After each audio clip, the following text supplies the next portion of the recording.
Bueno, la idea es ver en la clase de hoy, vamos a ver hasta dónde llegamos, ver un pequeño pantallazo del contexto y de las ideas centrales en el pensamiento de Keynes. Eh, yo creo que cualquier persona o amigo que tengan que no sea economista y le preguntan que nombre a un economista famoso del mundo, de la historia, posiblemente, si no es el primero que le viene a la cabeza, está en el top 3, diría Keynes. Eh, con lo cual su pensamiento es ultra relevante para lo que es la historia del pensamiento económico. Su pensamiento constituyó, como vamos a ver ahora, una revolución, un quiebre con respecto al mainstream que había clásico y neoclásico de fines del siglo XIX y principios del siglo XX, y además influyó muy seriamente en las manejo de la política económica de parte de los gobiernos. Con lo cual, estudiarlo es como un requisito indispensable para cualquier economista. Ya muchas cosas que vamos a ver hoy las deben haber visto en otras materias de la carrera. Y mucho de su pensamiento, que después fue criticado y abandonado, en lo que vamos a ver hoy, porque hoy vamos a ver a Keynes puro, Keynes, su teoría general. O sea, hoy vamos a ver la teoría general de Keynes. Eh, no vamos a ver los reversiones después, ni los neo-keynesianos, ni nada por el estilo. Vamos a ver Keynes en su pensamiento más del mismo. Bueno, más allá de que fueron criticadas muchas de las aristas, tal vez un poco más eh, como radicales de su pensamiento, que ahora las vamos, que un poco al final de la clase quiero que lleguemos a eso, sí se tomó muchos de sus modelos, se incorporaron en la síntesis que después nosotros estudiamos en macro. Así que bueno, importantísimo que veamos a Keynes. ¿Qué vamos a llegar a ver? Yo creo que vamos a llegar a ver estas tres cosas. Con suerte.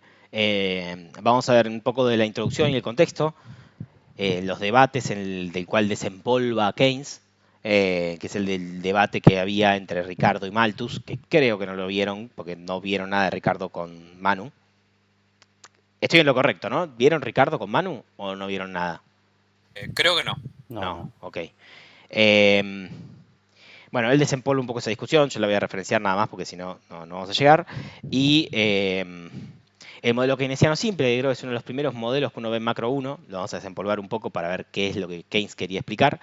Y vamos a desgranar algunos elementos para después ponerlos en conjunto y entender la explicación que daba Keynes de la crisis del 30 y de cómo para él, y ese es el argumento de él, es una crisis sistémica, ¿no? No es solamente una crisis generada por algún evento externo, por alguna mala política económica, sino que es una crisis inherente al sistema capitalista, por las propias fuerzas internas del sistema capitalista y que requiere como solución entonces, ahí sí, una política económica activa de parte del policymaker, ¿no? Pero bueno, eso es como lo que vamos a llegar a la conclusión de hoy.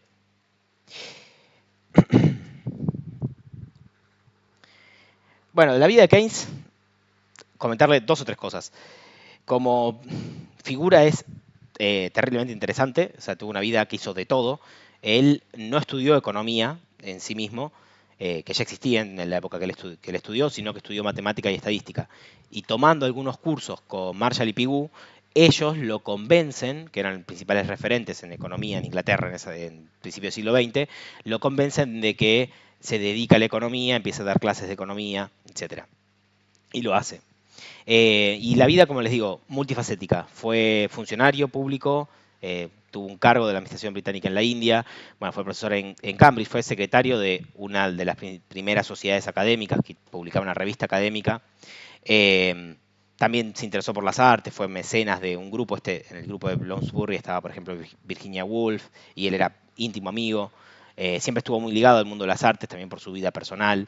Y también era un conocido como timbero, digamos. Era, eh, por lo menos se dice que ganó una buena fortuna en el mercado financiero y invirtiendo en la bolsa.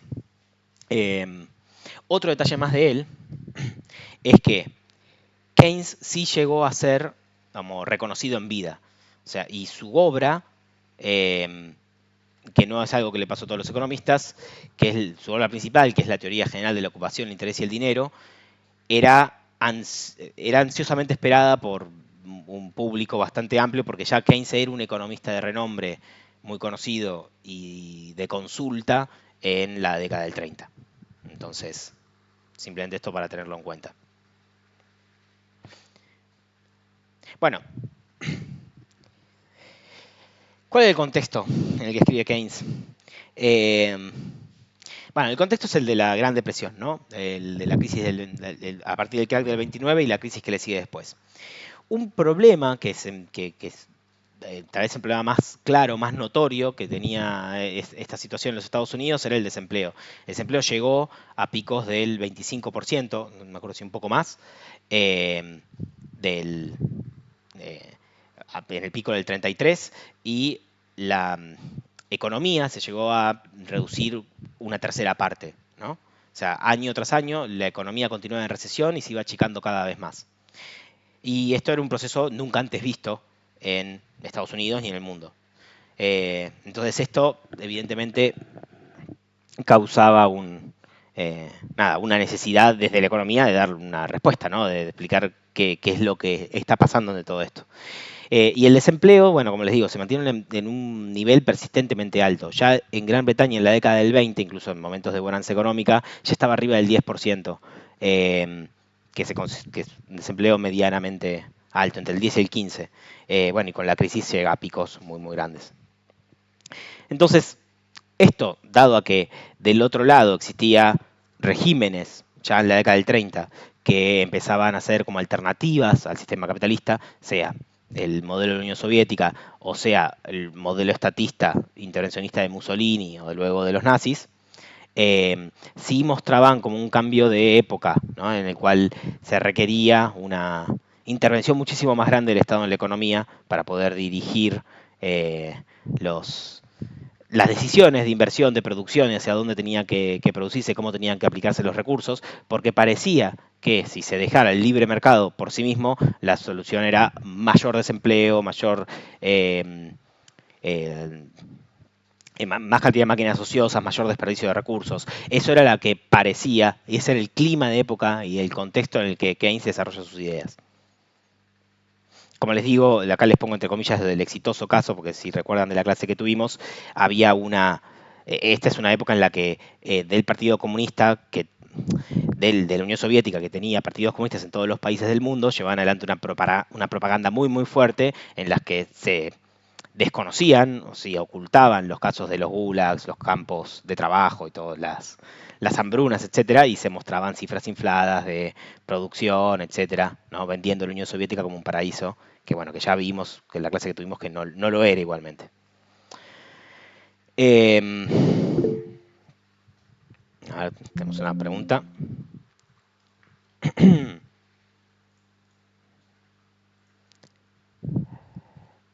¿El PPT estático? ¿Cómo que no fueron pasando las filminas?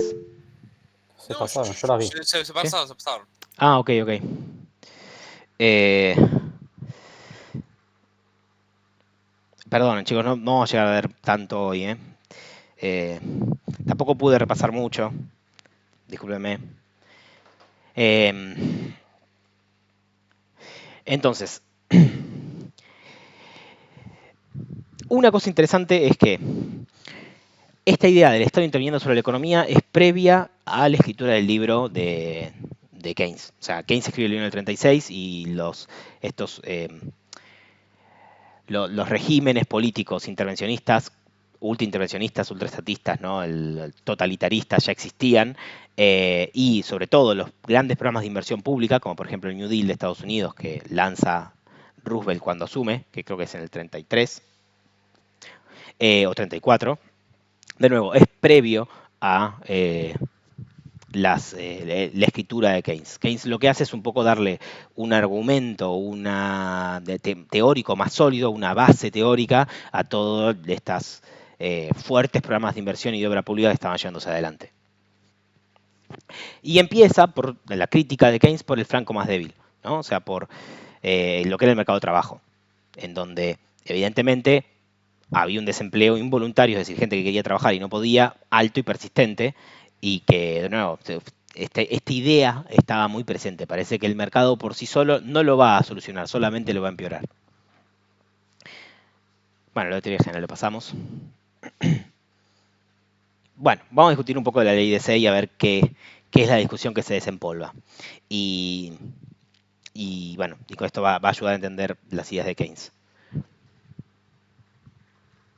Les pregunto yo a ustedes, ¿recuerdan lo que era la ley de Say? ¿Qué decía la ley de Say? Que toda oferta crea su propia demanda. Correcto, correcto. ¿Eso implica, por ejemplo, que un bien no se puede producir en exceso? Si la oferta crea su propia demanda, o sea, toda oferta va a encontrar una demanda. Yo me pongo a producir zapatos y entonces los voy a tener que vender. Puede ser una demanda menor. Ok, Mi entendimiento Enti- es que la oferta generada, perdón, que la demanda generada por la oferta no tienen por qué ser iguales. ok. Bueno, pero en el caso de Say lo que él dice es que no, que la oferta, o sea, que la oferta genera unos ingresos suficientes para consumir toda la demanda, ¿no? Eh, pero bueno, vamos al caso más simple. Tal vez la simplificación más eh, abyecta que se puede hacer de la ley de Say es que no se puede producir ningún bien en exceso. O sea, una especie de hombre de paja parece que es casi un absurdo, ¿no? Que es casi de una falsedad manifiesta. Evidentemente, Say no era esto lo que quería decir. ¿Cómo es la ley? Perdón, que todas las ofertas generan su propia Sí, se demanda. resume en toda oferta genera su propia demanda. Se resume así. Pero vamos a entender un poco qué quiere decir. Uno podría, escuchando eso, entender de que lo que Say está diciendo es que cualquier productor va a producir cualquier cosa y va a encontrar una demanda para ese producto, ¿no? O sea, si lo tomamos la frase así como viene, podría llegar a interpretarse eso. Bueno, no es eso lo que quería decir Say. Yo que hay una carta de Say a Malthus, en medio de esta discusión, donde le dice, lo que me interesa en primer lugar es la siguiente cuestión, tan importante por los intereses actuales de la sociedad. Esto será 1820, por ejemplo. ¿Cuál es la causa de la superproducción general de todos los mercados del mundo, a los que llegan incesantemente mercancías para venderlas con pérdidas? Y cuando se encuentra la causa de este mal crónico, ¿cómo se remedia? De estas cuestiones depende la tranquilidad y la felicidad de las naciones. ¿No? Evidentemente, Say no entendía esta cuestión de, o sea, no entendía su ley de la manera tan simple que a veces se nos la comenta. Entendía este problema de sobreproducción, de que los empresarios no pueden a veces vender sus productos a un precio deseado. Pero entonces, ¿qué es lo que Say y Ricardo juntos están planteando? La ley de Say lo que quiere decir a grandes rasgos es que para poder consumir primero hay que trabajar. ¿Se entiende? ¿Cuál es el poder adquisitivo que tiene el zapatero, que tiene el panadero, que tiene que el productor que tiene una fábrica de juguetes? O que tiene un trabajador que vende su fuerza de trabajo. El poder adquisitivo que tiene es lo que oferta. Yo oferto algo, que son, por ejemplo, panes, con eso obtengo un ingreso, y ese ingreso, ¿para qué trabajé? Para consumir otras cosas. Entonces, la oferta genera un ingreso suficiente al menos para consumir esa misma oferta que tuve antes. Supongamos que, no sé, somos Toyota y hacemos un auto y bueno, es un desastre esto, y lo vendemos por $10.000, ¿no? Y estos $10.000 se reparten entre trabajadores y empresarios. Bueno, al menos hay esos $10.000 ahora en los bolsillos de los empresarios y en los bolsillos de los trabajadores para tener una demanda del mismo valor que el auto que se vendió. El ingreso que va a tener las personas va a ser igual, los productores del auto, va a ser igual a la oferta que hicieron anteriormente. Entonces va a haber una demanda potencial, al menos, igual a la oferta anterior. O sea, la idea básica de SEI es, ¿para qué sale la gente a trabajar? ¿Para qué se levanta el panadero a hacer pan? Y bueno, lo hace para poder consumir otros bienes. La idea de la IDC tiene esto en su base. O sea, no se puede gastar sin producir. La producción está previa. Tenemos que producir, obtener un ingreso con esa producción y en base a eso, a ese ingreso que gané por lo que produje, es que puedo gastar. Esta es la base de la IDC. Y esto se cumple a nivel agregado. Pensemos en un ejemplo muy, muy simple. O sea, supongamos que somos una sociedad que produce pan, zapatos y cerveza, ¿no? Y que solamente tenemos como, nada, somos trabajadores independientes que lo hacemos. Si hay toda una serie de trabajadores, ¿no?, que se asignan a pan, zapatos y cerveza.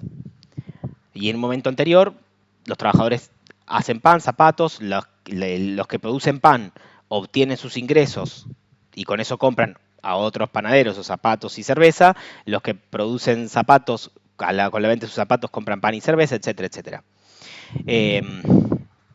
Pero supongamos que hay un cambio en el cual, por cualquier sea el motivo, el gusto relativo por la cerveza aumenta con respecto a los zapatos. Entonces hay un error, digamos, porque seguían asignados la misma cantidad de trabajadores a cada sector, pero ahora la gente quiere más cerveza y menos zapatos. ¿Qué es lo que va a pasar con los precios de la cerveza y los precios de los zapatos? ¿Qué va a O sea, pasar? sube el precio de la cerveza, entonces esa empresa va a poder dar mejores salarios y va a atraer empleados. Correcto. O sea, el precio de la cerveza va a subir, el precio de los zapatos va a bajar. Posiblemente los productores de cerveza van a tener ingresos mayores y los de zapatos ingresos menores. Posiblemente quiebren algunos productores de zapatos, posiblemente cambien productores de zapatos a producir cerveza. Y los precios son la señal que mueven los factores de producción de un lado hacia el otro. ¿Ok? Pero siempre en términos globales, fíjense que en esta situación, con precios de los zapatos más bajos, los zapateros van a incurrir en pérdidas, los cerveceros van a incurrir en ganancias extraordinarias, pero su ingreso lo van a seguir gastando. Solo los zapatos por un momento van a tener que venderse por debajo otra vez de su coste y la cerveza por encima. Pero existe un mecanismo de ajuste.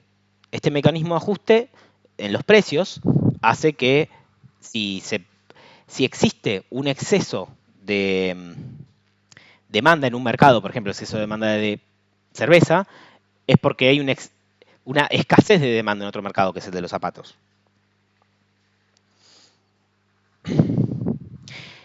En esta parte es donde entra Malthus, ¿no?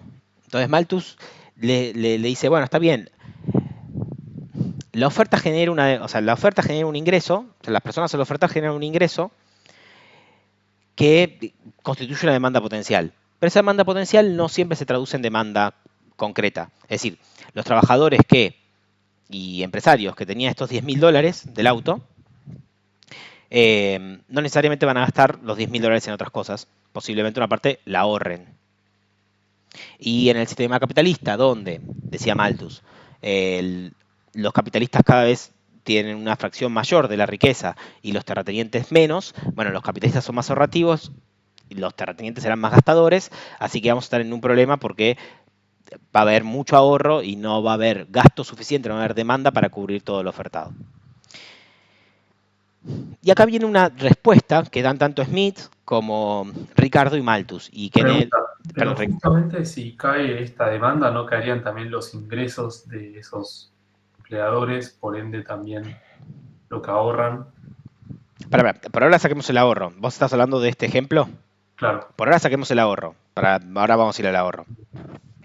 Sí, caen los ingresos de los productores de zapatos, pero suben los ingresos de los productores de cerveza. El ingreso total de la sociedad es el mismo. No, claro, eso perfecto. No, yo decía ¿Sí? con el ahorro, pero si no... Vamos al ahorro. Claro. Entonces, ¿qué dice Malthus? ¿Qué le decía Malthus? Bueno, no, pará. El problema es que la demanda potencial puede no expresarse porque la gente va a ahorrar, personas van a ahorrar y en ese caso no va a haber toda la demanda de consumo que se necesita. Entonces Malthus decía, bueno, hay que sostener las leyes de grano, hay que mantener las leyes de granos y permitir que los terratenientes se lleven una fracción mayor porque gastan más, etcétera. Gastan en sirvientes, en cosas improductivas que son necesarias. Entonces la respuesta que se da desde los clásicos es, no, a ver, una persona al recibir un ingreso, después de ofertar, el zapatero después de ofertar y generar un ingreso, con su ingreso lo puede gastar en consumo, lo puede ahorrar. Pero eso que ahorra vía el mercado de ahorro, lo ahorra para consumir en un futuro. Tal vez no lo consume él en un mismo momento, pero vía el mercado de ahorro, vía que se lo presta a otra persona, eso se traduce en demandas de bienes de inversión, por ejemplo. Entonces, ¿cuál es la idea? Y esto está ya hacia fines del siglo XIX, fue como modelizado por Irving Fisher. La idea es que si, por ejemplo, tenemos el mercado de fondos prestables, acá tenemos fondos totales. Pero voy a ir a la pizarra mejor porque si no va a ser un...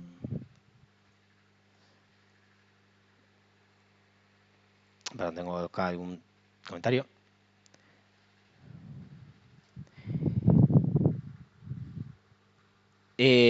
Todo exceso de producto aumenta los ingresos de los factores, esto aumenta la demanda porque el dinero es neutral. Esto funciona más que nada porque el dinero es neutral. Sí, no tiene la función de reserva de valor, por eso esas personas no tienen sentido tener saldos en efectivo. No ahorran en saldos efectivos. Perfecto, sí, correcto, muy bien. Ya, Hernán, ahí te adelantaste bastante a las cosas que vamos a ir, pero sí, el gran supuesto que está acá es que las personas no ahorran en efectivo, no atesoran en efectivo. El gran supuesto que hay en el debate entre Say y Malthus, ¿no?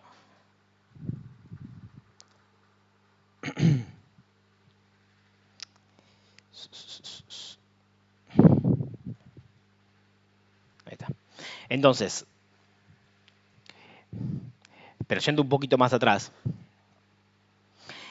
en el mercado de fondos prestables, ¿qué es lo que pasa con el ahorro? Si nosotros tenemos, estos son los fondos, nosotros tenemos, esta es la demanda de fondos prestables, y esta es la oferta. ¿Qué pasa si de un momento para otro en la sociedad la gente se vuelve más ahorrativa? Y no sé, quiere ser más previsora con el futuro y decide no consumir menos hoy. Y todos, de forma agregada, decidimos consumir menos hoy. Lo que va a pasar es que va a aumentar la cantidad de fondos prestados. ¿Ok?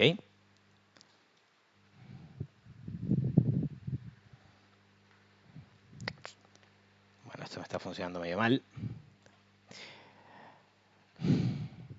Perdón, ¿están ahí? ¿Me escuchan bien? Sí. ¿Sí? Bien. O sea, lo que va a pasar es que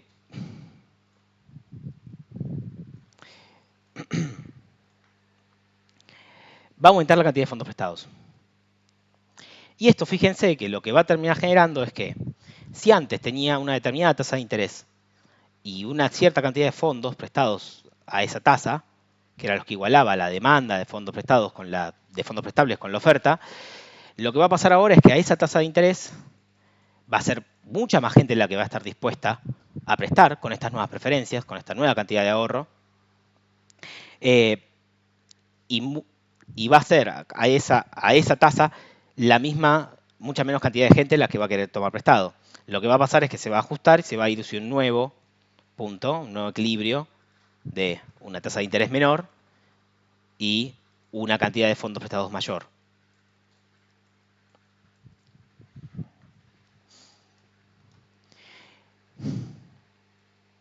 Bueno, está funcionando medio mal esto. Entonces, ¿cuál es el punto que hacen acá? Esto, de nuevo, esto lo modeliza Fisher, pero es el punto que hacen los clásicos es, que hacía Say y que hacía Ricardo, es, bueno, mirá, Malthus, si la gente mañana decide ahorrar más, lo que va a pasar es que va a haber más demanda de bienes de inversión, va a haber más fondos prestados en la economía y eso va a bajar la tasa de interés. Pero no, o sea, la tasa de interés va a regular la cantidad de fondos que se prestan en la economía y la cantidad de fondos que va a haber prestados y tomados a préstamo, pero eso no implica de que no va a haber un desajuste entre la oferta global y la demanda global. O sea, la demanda va a seguir estando, solo que va a cambiar su composición entre consumo e inversión. Pero acá la tasa de interés, ¿no podemos hablar como que sigue siendo un mecanismo de ajuste de precio? O sea, el precio de tener la plata. Sí. La tasa de interés va a ser la que ajuste las personas que quieren tomar prestado y las personas que quieren prestar plata. Y si es más gente la que va a querer prestar plata, porque es más gente la que está ahorrando, lo que va a pasar es una caída en la tasa de interés. Pero no van a quedar fondos sin prestar. El gran supuesto detrás de esto es que, o sea, que quieran ser prestados, ¿no? La gran supuesto detrás de esto es que, como decía Hernán, no se considera el dinero como reserva de valor, es decir, no se considera la posibilidad de que una persona el dinero se lo atesore, se lo quede, no sé, como moneda en el bolsillo y no lo preste ni lo invierta en nada. Si mientras la persona no haga eso, todo el ingreso que yo recibo, sea que lo consumo ya o sea que lo ahorro, ese ahorro va a otra persona, que sí lo va a consumir o a gastar en un bien de inversión o lo que sea. ¿Me siguen hasta acá?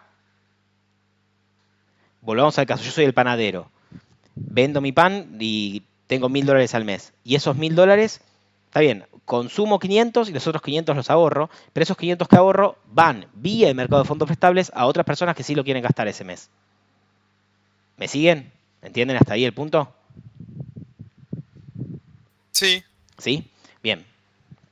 Entonces, Pero este supuesto igualmente, o sea, no sé, caso ponerle una economía como esta, el dinero en efectivo sigue sin ser un refugio de valor.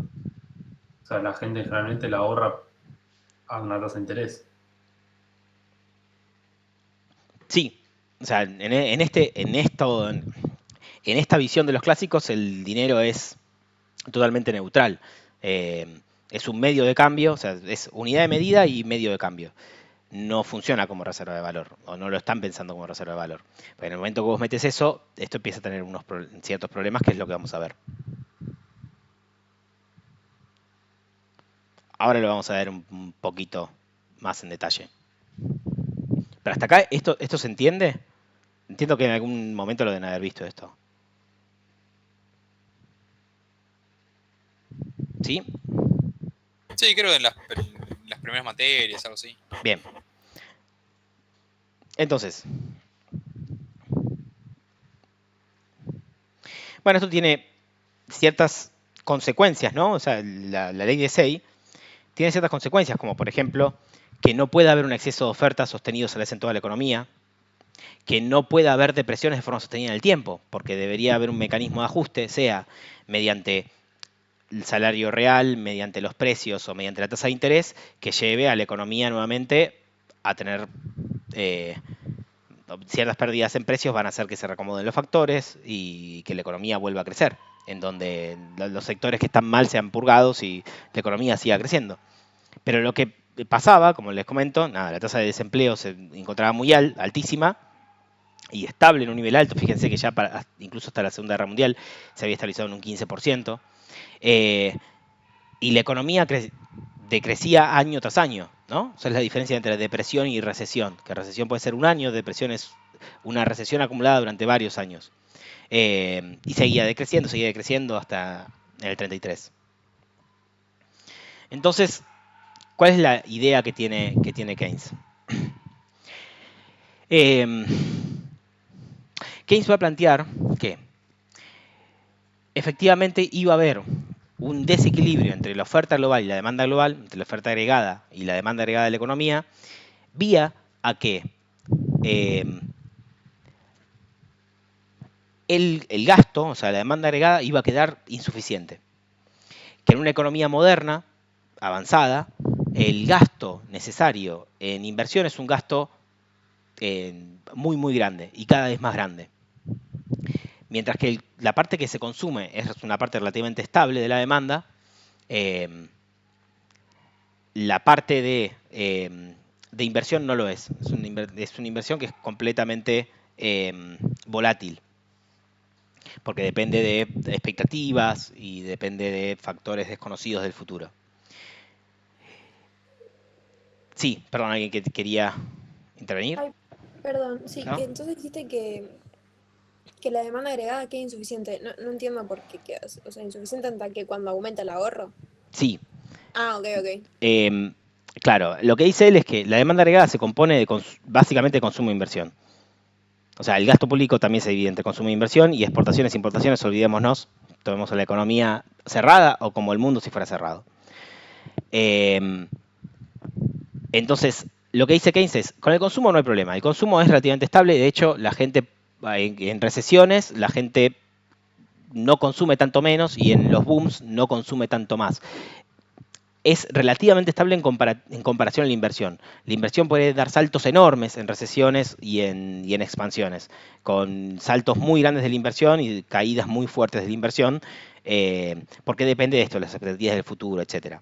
¿Y cuál es el tema? Lo que dice Keynes es que yo tengo mi ingreso total de una sociedad y lo tengo que gastar entre consumo e inversión. El problema que hay en las sociedades más ricas, y esto lo llamó como ley psicológica fundamental, es que a medida que yo voy siendo más rico, esto vale para un individuo y vale también para una sociedad. A medida que yo voy siendo más rico, la parte de mi ingreso que gasto en consumo es menor. Hasta si soy muy pobre, gasto el 100% de mi ingreso en consumo. Pero si tengo muy buen ingreso, tal vez consumo el 50% y el otro 50% lo ahorro. ¿Qué es lo que pasa en una sociedad muy rica y que es muy dependiente entonces de que ese ahorro tenga que ir a esa inversión? Y ahí es el problema donde entra una brecha en la cual ese ahorro puede no ir todo de inversión y perderse una parte en atesoramiento. Tienen que quedarme con el dinero en efectivo físico o con las monedas de oro y no prestárselo a nadie, no invertirlo en ningún proyecto, no ponerlo en el banco, sino quedarme con la plata física. Y esta es la brecha, o sea, y el problema que ve Keynes en las sociedades más ricas es que la brecha entre mi ingreso o renta y el consumo es más grande. ¿Se entiende por qué? Porque la fracción consumida es más chica. Tal vez una sociedad más pobre, el 100% se va, o el 90% se va en consumo. En una sociedad más rica, el 50% o el 60%. Entonces la fracción que hay que llenar con inversión es mucho más grande. La parte del ahorro que tiene que pasar a ser inversión. Son sociedades más dependientes de la inversión, de forma global.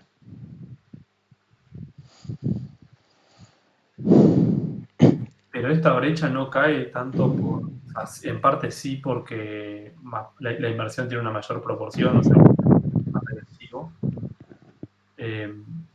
Pero más que nada por la diferencia entre ahorro e inversión o no. O sea, si Claro. el total de la inversión fuese inversión misma y nadie se quería en moneda, no tendría problema, ¿no? Sí, totalmente. Pero ahí vamos a ver por qué es que pasa esto de que la gente atesora.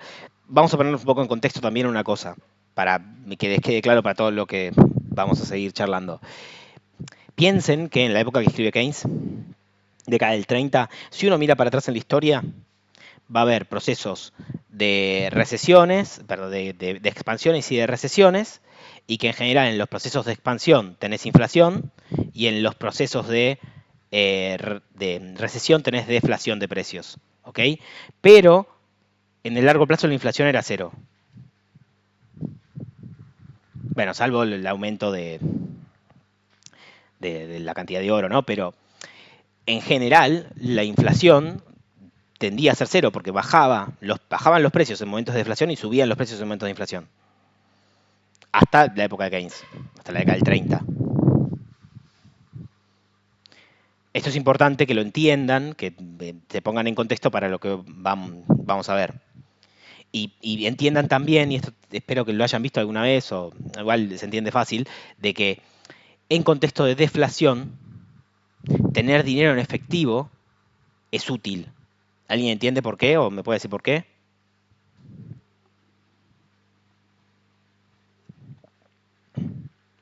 Es rentable tener dinero en efectivo. Porque los precios bajan, entonces tu poder adquisitivo con ese mismo dinero es mayor. Claro, exactamente, es eso.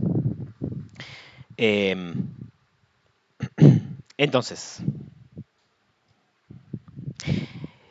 Keynes va a plantear, ¿no? va a sostener de que él dice, bueno, el nivel de oferta, o sea, la oferta agregada es algo que está más o menos dado por factores tecnológicos, ¿no? O sea, por cuestiones técnicas, tecnológicas, de la cantidad de recursos que tiene una sociedad, de la cantidad de trabajadores en edad de trabajar que tenga esa sociedad y el nivel de tecnología. Eso va a determinar la oferta.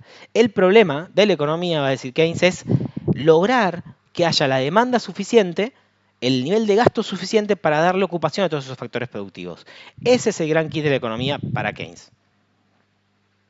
O sea, la oferta, o sea, la cantidad de recursos naturales, la cantidad de trabajadores y la tecnología, lo podemos tomar como dado. Ahora el problema es conseguir que se gaste todo ese ingreso en consumo o inversión para dar ocupación a todos los factores productivos, porque si no lo que tenemos es desempleo y capacidad no instalada no utilizada, etc. O sea, la idea es esta, ¿no?, de Keynes, y esta es un poco cómo él interpretó lo que estaba pasando en la crisis del 30, ¿no?, y niveles de desempleo tan altos de forma persistente. Él decía, a ver, acá el problema es que falta gasto, de que hay que gastar más. Las personas no están gastando lo que tienen, lo están atesorando. El problema pasa por ahí. Y en una sociedad moderna, como les decía, es muy dependiente de la inversión. Es como que necesito sí o sí que se construya la fábrica nueva o que se haga una máquina nueva, porque el ingreso que ese constructor que está haciendo la fábrica nueva obtiene de esa construcción, si no se hace, si esa fábrica no se construye, es un ingreso que le falta al productor de ladrillos y al productor de cemento y a los trabajadores de esas industrias, y que por tanto no van a poder comprar tampoco la producción de las fábricas que ya existen. Y lo que va a haber es una recesión en cadena. Y si queremos tener en una sociedad moderna a todos los hombres y todas las máquinas produciendo, bueno, entonces el nivel de gasto tiene que ser muy alto. Y hay que lograr que toda la gente gaste todo su ingreso, sea en consumo o inversión. ¿O no? O sea, que lo gaste o que lo ponga en el banco y se lo presta a otro, etc. Pero esto no debería ser un poco cíclico, o sea, que si no hay gasto suficiente para mantener el empleo de esa oferta que ya está dada, esa oferta no se debería contraer en cierto Pero sentido. hay partes que no te escuché del todo porque se cortó. Ok, perdón. ¿No debería ser un poco cíclico? O sea, que si la oferta está dada y y no está el gasto para mantener el empleo necesario de esos factores productivos, la oferta no debería disminuir y volver a un A ver, sí, pero lo que va a decir Keynes es, hay factores que llevan hacia la depresión, o sea, que profundizan la crisis y que no recuperan. O sea, lo que en el mundo clásico sería que los precios ajustan, los salarios ajustan, la tasa de interés ajusta, sobre todo tasa de interés y salarios. Keynes va a criticar esos dos. Déjenme verla ahora porque los dos lo vamos a ver, pero vamos a ver, voy a recortar un poco lo que vamos a ver después. Pero la idea básica es, ni salarios reales, ni tasa de interés ajustan bien, o ajustan como deberían. Lo que va a pasar es que, de hecho, van a agravar la recesión. Y se llega hasta un punto del ciclo, pero ese punto del ciclo es tan pobre que es casi incompatible con una democracia. Y solo llevaría una revolución. Por ende, para evitar eso es necesario que el Estado intervenga sobre el ciclo y llevando la economía al pleno empleo. O sea, el ciclo, dice Keynes, si vos lo dejás operar tal cual, te va a llevar hasta el punto donde el producto se gasta todo o sea, desde el pleno empleo, digamos.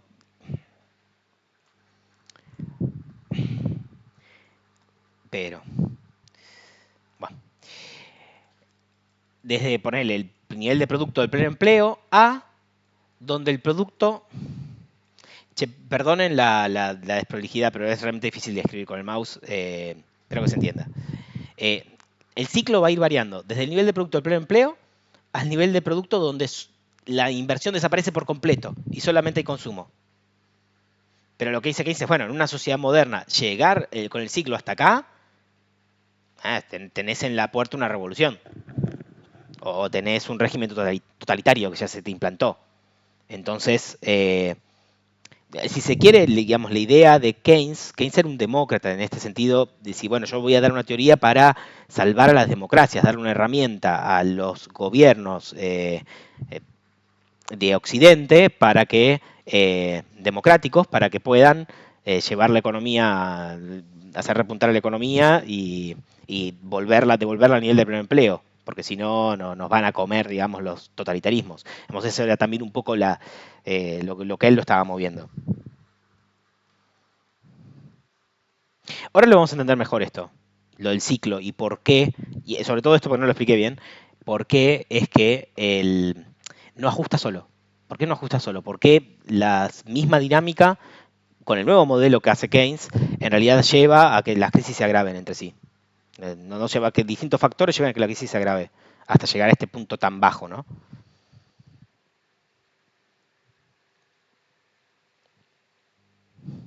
Bueno, modelo keynesiano simple. Estoy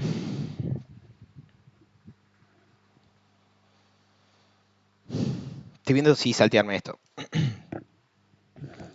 Bueno, una de las primeras cosas que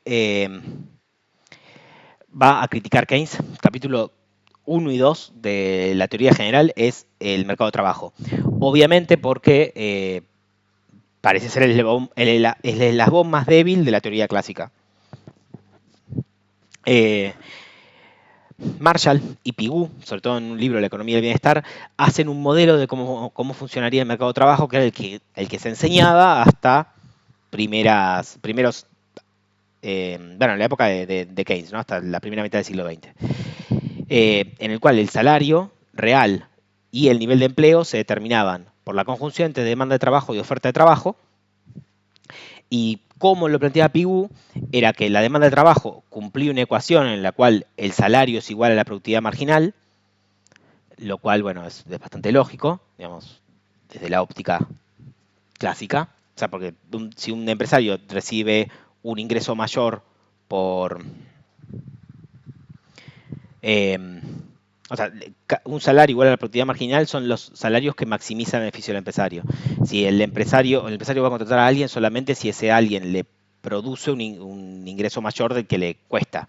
Y por ende, al contratar más trabajadores, van a contratar hasta el punto de que el salario sea igual a la productividad marginal.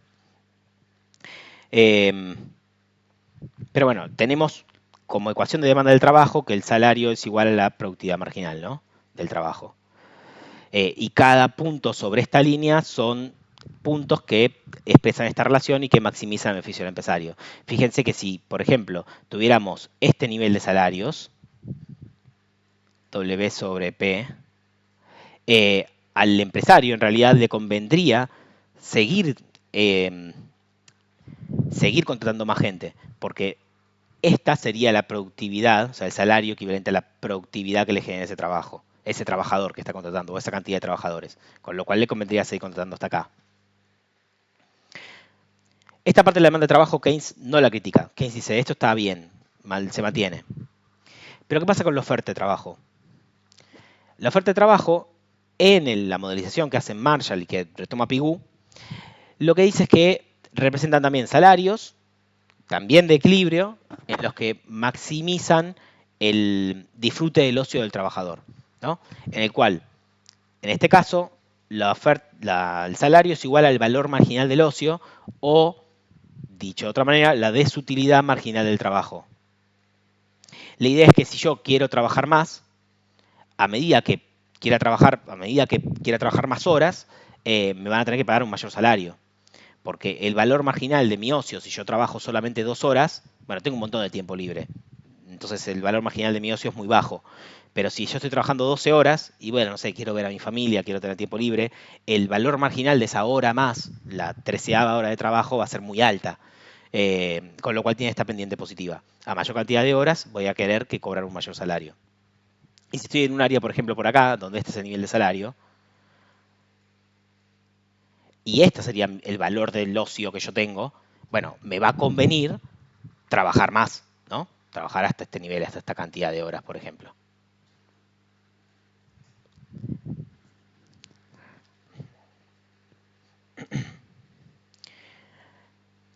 Ahora, con este sistema, uno tiene 2 ecuaciones y 2 incógnitas, ¿no? La oferta de trabajo y la demanda de trabajo. Y las incógnitas son el salario real y el nivel de empleo. Con ello podemos determinar, teóricamente, el nivel de salario real y el nivel de empleo. Y sin embargo, lo que estamos viendo es que existe un desempleo involuntario, ¿no? Desempleo de gente que quiere trabajar y no encuentra, que llegó hasta el 25% en los mismos Estados Unidos. Entonces, ¿cómo lo explicaban los economistas de la época este problema? Dicen, bueno, evidentemente lo que estamos teniendo es una rigidez salarial véase por sindicatos y por cosas por el estilo, que impiden que los salarios se ajusten hacia la baja. Si yo pongo un salario nominal alto y un salario real alto y lo combato, lo mantengo, bueno, entonces fíjense que lo que voy a tener acá es, para este nivel de salario, N1 es la cantidad de trabajadores que los empresarios están dispuestos a contratar y que efectivamente contratan, y N2 es la cantidad de trabajadores que a este nivel de salarios estarían dispuestos a trabajar. Con lo cual toda esta diferencia es desempleo. Y desempleo involuntario. Porque todos estos trabajadores quisieran trabajar, toda esta cantidad de trabajadores, o esta cantidad de horas, querrían ser trabajadas a ese nivel de salario, pero no se ajustan hacia abajo los salarios.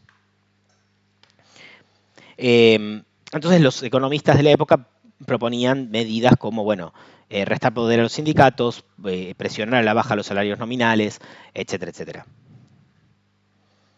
Hasta acá se entiende esto, me siguieron, esto es bastante simple, pero vamos a entender así entendemos qué es lo que propone Keynes. Sí, se entiende. Bien, entonces, Keynes va a tener, con esto va a decir, bueno, a ver, hay un punto de razón en que puede haber rigideces salariales, puede haber sindicatos que compliquen bajar los salarios, todo eso es una realidad, no lo discute. Pero poner en la rigidez de los salarios el motivo de la depresión es una estupidez. Va a tener Keynes palabras bastante groseras, que bueno, para la época no eran tan comunes. Cuando lean el libro, sobre todo en el capítulo 19, básicamente bueno, tiene palabras bastante fuertes. Pero él dice, no, acá el problema es otro. El problema es la insuficiencia de gasto, la insuficiencia de demanda agregada global de la economía. Con lo cual, querer tomar esta medida muy posiblemente no funcione, además de generarte conflictos, con lo cual no es ningún tipo de solución. Es más, e incluso tomando la medida puede ser que no tenga los efectos deseados.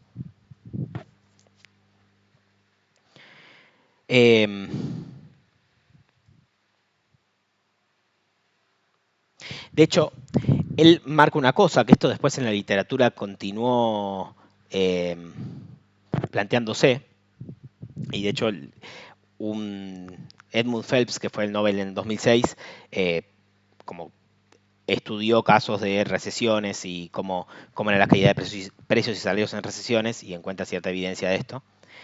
Él lo que dice es, bueno, a ver, en términos de Keynes, dice, si los salarios nominales son parte del costo de producción y nosotros logramos bajar los salarios nominales, bueno, al bajar los salarios, evidentemente estamos bajando los precios. Entonces, ¿qué pasa con el salario real?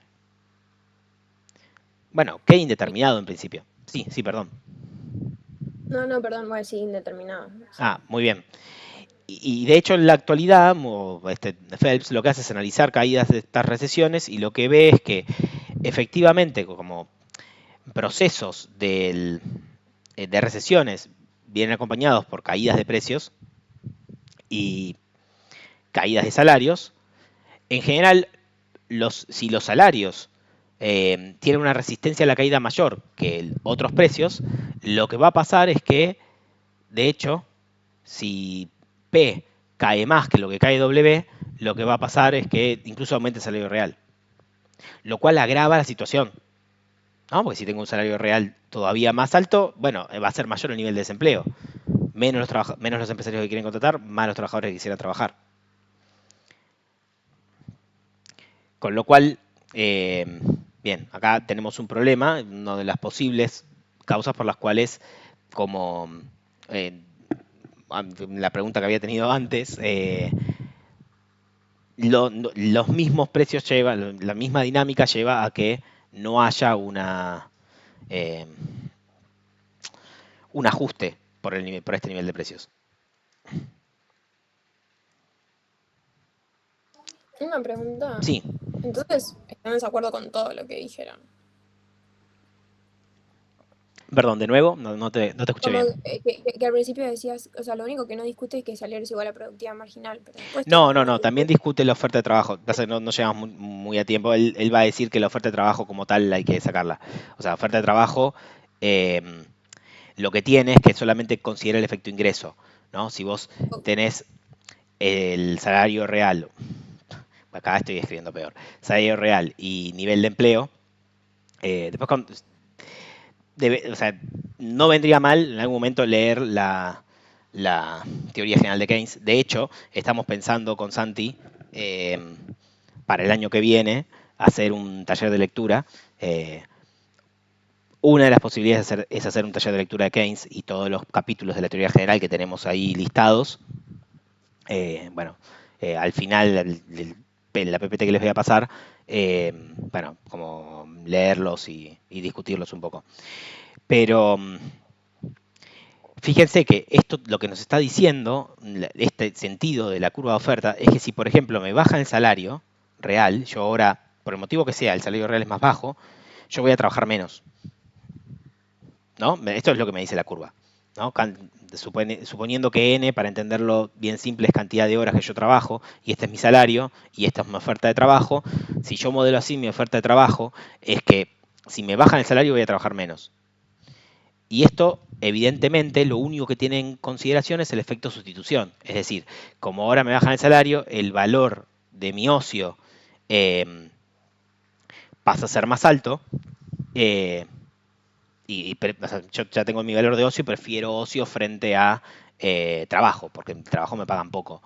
Pero no tiene en consideración otra cosa que acá es totalmente directa, que es el efecto ingreso, y que de hecho puede llevar a que incluso al bajarme el salario yo tenga que salir a trabajar más, o sea más pobre y tenga que salir a trabajar más, o más miembros de mi hogar tengan que salir a trabajar para compensar ese ingreso que me falta.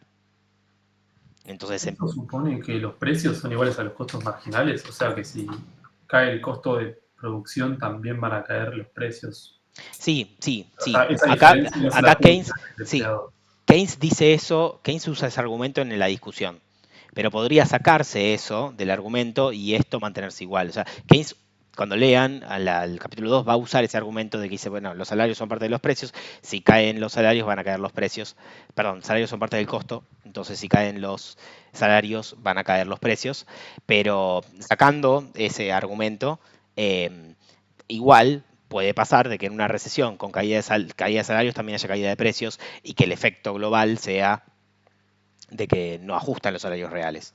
¿Y qué impide que esa diferencia, o sea, que caigan los salarios y que esa diferencia entre lo que cuesta hacerlo y a lo que se vende se lo quede el empleador y no caigan los precios? El empleador sigue vendiendo al mismo precio. ¿Qué impide? O sea, que aumente la ganancia directamente del capitalista.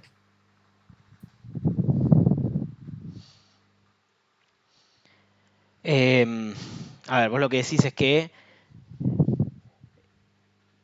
O sea, que el Sí, empleador sí. siga vendiendo al mismo precio. Sí. No, tendría que releer, creo que Keynes no plantea eso directamente lo toma así, como es parte del costo de producción, lo impediría la competencia entre empresarios. ¿Por qué tomas esta idea de que los precios son igual al costo de producción y porque existe competencia entre los capitalistas y se lleva el precio igual al costo de producción? Bueno, o sea, esto asume una competencia perfecta. Sí. Okay, perfecto. Sí. Pero bueno, como les digo, esta parte del argumento de Keynes no hace falta sostenerla, digamos, en sí. O sea, lo que sí les digo que vean es esto de que al menos, si uno tiene las dos cosas que bajan a la vez, el resultado es indeterminado. Bueno, entonces, modelo keynesiano simple. ¿Cuál es el problema para Keynes? Bueno, nos vamos a quedar recontra cortos, ya arrancamos la clase un poco tarde, así que voy a saltearme después de ver esto un montón de filminas y vamos hacia la discusión final. Espero que se entienda algo, porque nada, la clase estuvo bastante caótica. Bueno, esto seguramente lo hayan visto. En Macro 1, uno de los primeros modelos que se ve. Lo que tenemos en los ejes es, fíjense, el nivel de producto o renta, ingreso, y el nivel de empleo.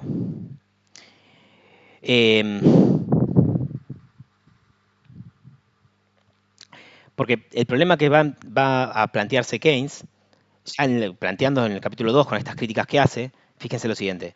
Si nosotros antes teníamos dos ecuaciones y dos incógnitas, díganme que están acá, la de la demanda de trabajo y la de la oferta de trabajo.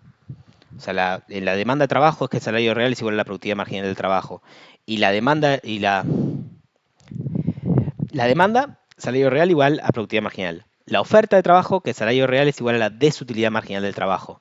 Y en base a eso nosotros podíamos llegar, al menos teóricamente, a un nivel de salario real y a un nivel de empleo de equilibrio. Si ahora Keynes, con su crítica, dice, bueno, no, la oferta de trabajo, olvidémosla, saquémosla de la ecuación. No la podemos tener en cuenta. Está mal. Nos quedamos solo con la demanda de trabajo. Es decir, que el salario real es igual a la productividad marginal del trabajo.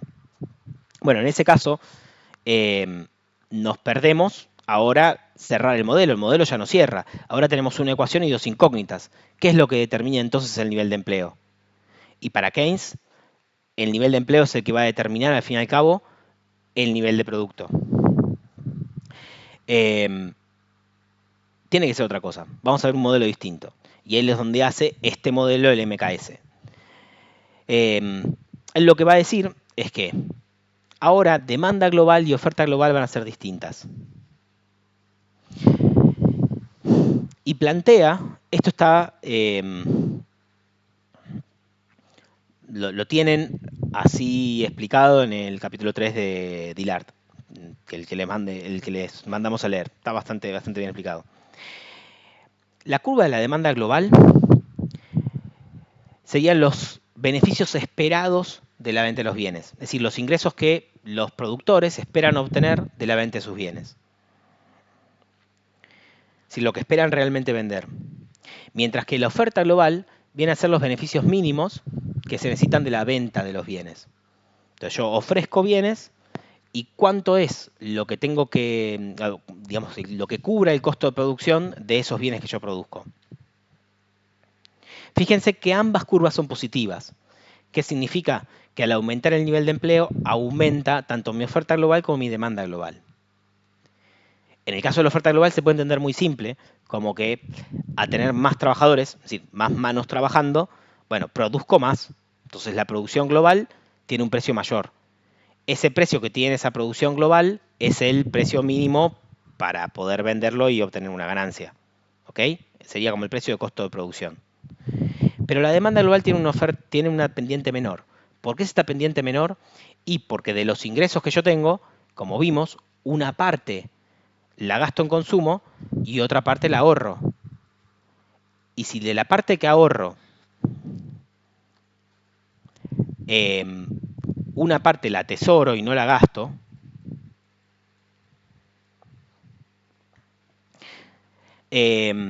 entonces la curva de demanda tiene una pendiente inferior a la curva de la oferta global. A medida que aumenta el nivel de empleo, o a medida que una sociedad se hace más rica, la demanda global tiene una pendiente menor. Y fíjense que este punto que está acá es un punto estable, porque si estuviéramos acá, como a la izquierda del equilibrio, lo que pasaría es que los beneficios esperados serían mayores a los beneficios mínimos necesarios para cubrir el coste de producción, con lo cual los empresarios contratarían más gente, seguirían produciendo más. Y si estuviéramos a la derecha de este punto, supongamos este n, esperen que voy a borrar algo.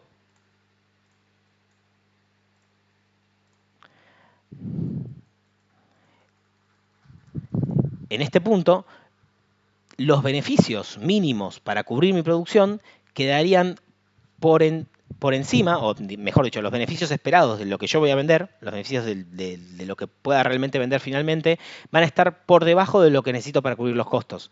Con lo cual me voy a quedar con stock sin vender y en una siguiente rueda voy a tener que reducir mi producción.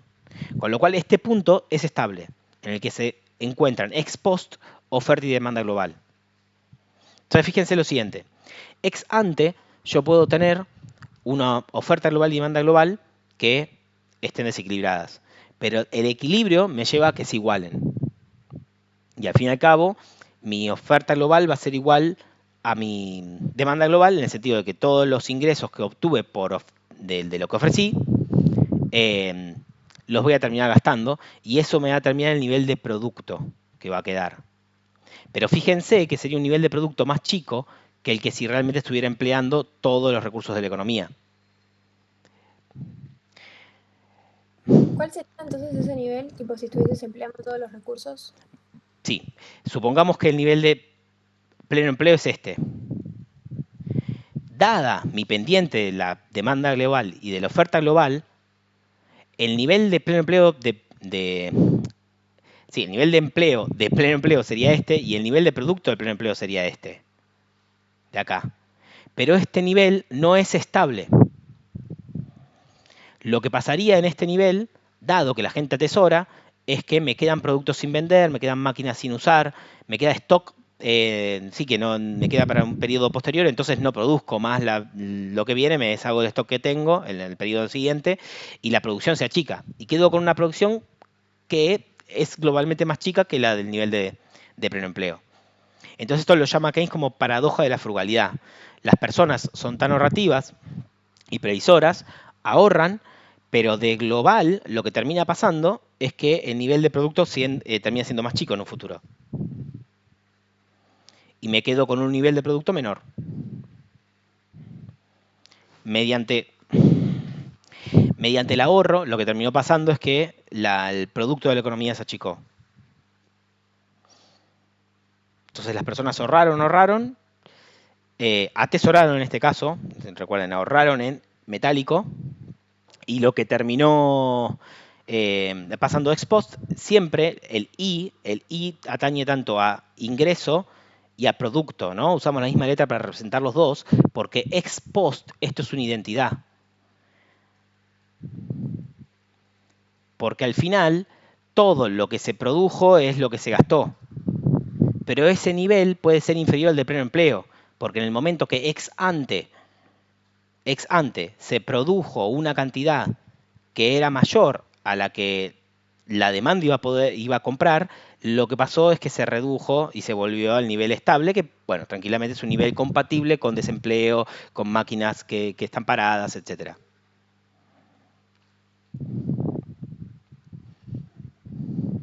¿Se entiende más o menos? Más o menos. Perdonen que no es viernes a la noche y no lo repasé demasiado. Tal vez hay muchos errores en la exposición. No sé si errores, pero como vueltas. ¿Más o menos está siguiendo? Sí, sí. ¿Sí? Entiendo que esto ya lo vieron también, ¿no? En algún momento. El MKS. Y en Sí. economía, Macro. creo. Bueno, buenísimo. Bueno, les pregunto a ustedes, ¿cómo serían la curva de la oferta global y la demanda global según la ley de 6, según los clásicos? Una X, ¿no? Serían tipo iguales. Sí, correcto, muy bien, muy bien. Serían exactamente iguales. Porque para cada nivel de la oferta global se corresponde una demanda global. O sea, esto no era un problema para los clásicos. No había chance de que la demanda global quede por debajo de la oferta global. Toda oferta genera su propia demanda. Las que las personas reciben como ingreso por lo que ofertan lo van a terminar gastando. O sea, no estaba como contemplado el hecho de que la persona pueda atesorar ahorro, atesorar dinero en efectivo.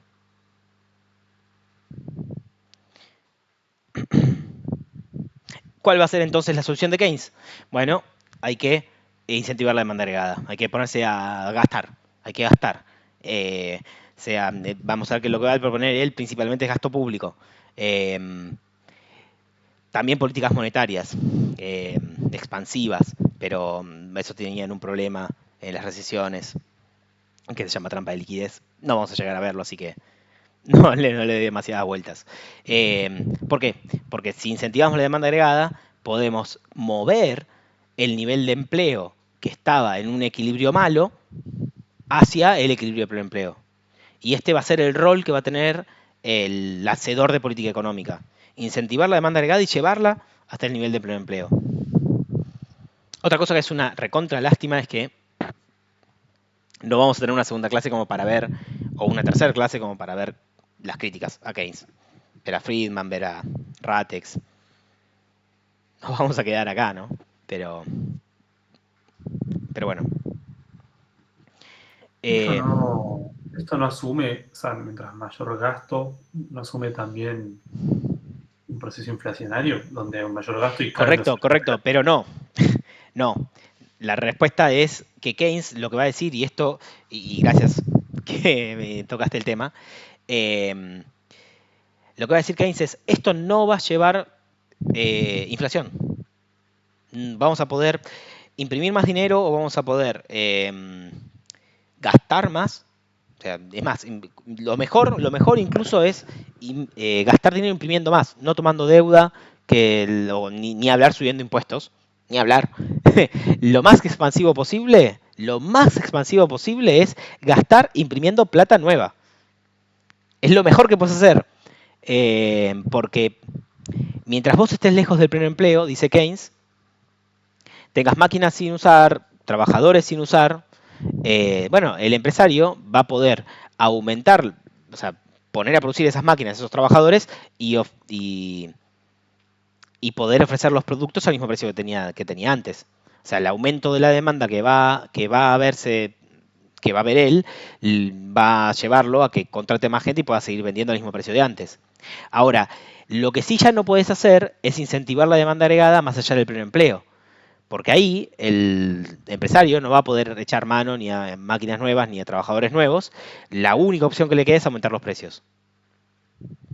Y en ese caso sí va a tener un efecto inflacionario. Keynes era consciente ya de la ecuación de Fisher, de la ecuación cuantitativa del dinero. Es compatible esto que lo estoy diciendo con eso. O sea, pasa que nos seguíamos otra discusión. Pero claramente acá, y este es un gran punto, que es el gran punto que digamos donde, así como yo les contaba que el esquema clásico sufrió o se encontró frente a una anomalía en la realidad cuando ves depresiones como la que vivió Estados Unidos y la década del 30 y desempleo que se mantiene persistentemente en un nivel alto, como eso plantea una anomalía, decir, bueno, acá para tu teoría se choca contra la realidad, también es una anomalía para Keynes cuando en la década del 70 y 80 empezaron a haber inflaciones muy altas con desempleo claramente alto y con recesiones. Porque la teoría de Keynes esto lo niega y es bastante enfático Keynes en decir que no. O sea, si estás lejos del pleno empleo, no vas a tener efectos inflacionarios por tu política expansiva. O sea, esto es solamente si estás o sea, toda esta teoría de un aumento de la demanda funciona en contextos deflacionarios, o sea... Contextos recesivos y Claro. contextos con muchos factores no utilizados. Pero bueno, eso también obviamente fue criticado. O sea, tengo entendido en que la sirvió misma para época salir Keynes. de la depresión en su momento, pero si te querés aplicar esta política en cualquier contexto de un aumento del gasto, suponete, no siempre sería mientras más gastes, más dinero. Sí, yo creo que hace falta una discusión más larga para ver si realmente sirvió para salir de la depresión. Yo de mi parte no concuerdo con la teoría de Keynes.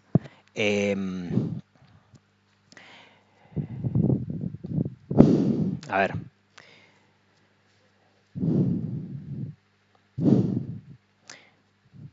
Creo que una de las principales críticas que se le hicieron incluso apenas Keynes planteó esto es la idea de que vos puedas incentivar la demanda agregada mediante esta idea de recursos ociosos. Piensa en lo siguiente, a ver.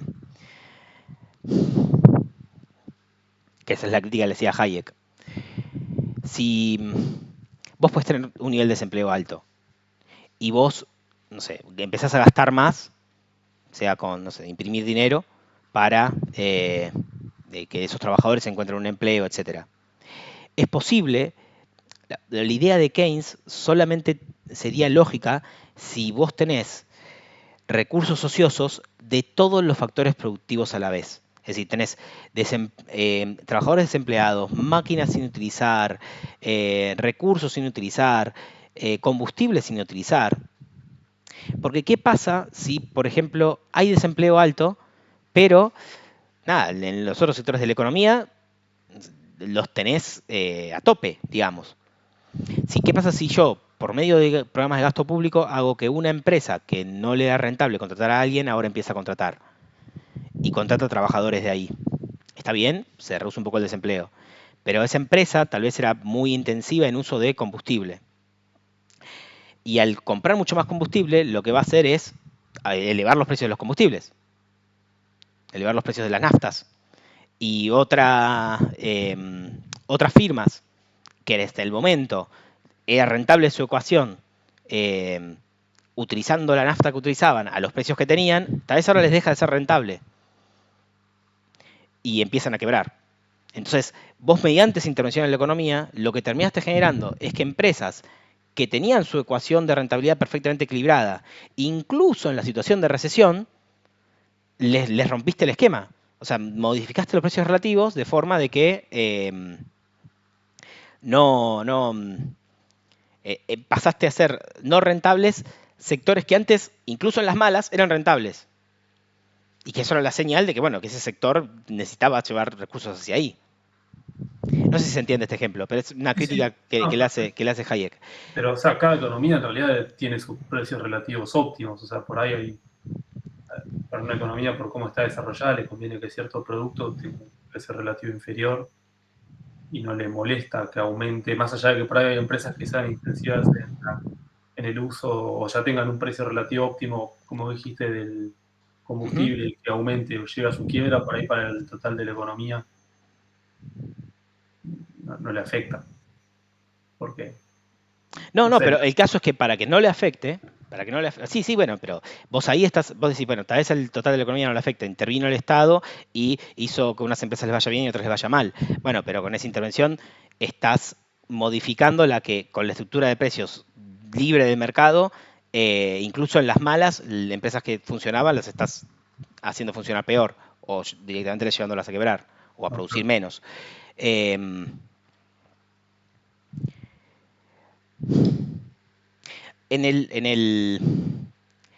Si quieren, el consenso actual, más mainstream, o sea, si se fijan, y ya con esto, porque vamos a pasar a la discusión más final, la hipótesis de Keynes acerca de la crisis que pasó en la década del 30 es una hipótesis como una crisis sistémica, como que hay una insuficiencia del gasto agregado que tiene que ver con que las sociedades ricas son muy dependientes de la inversión.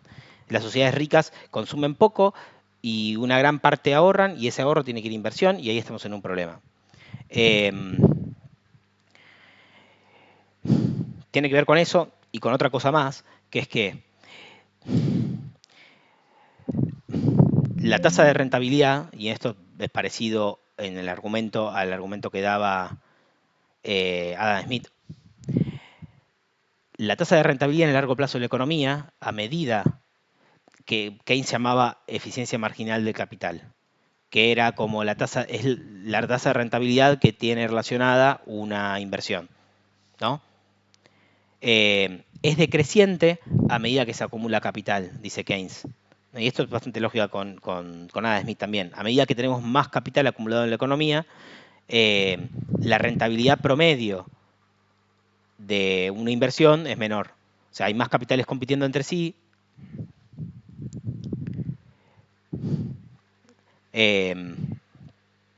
Hay más...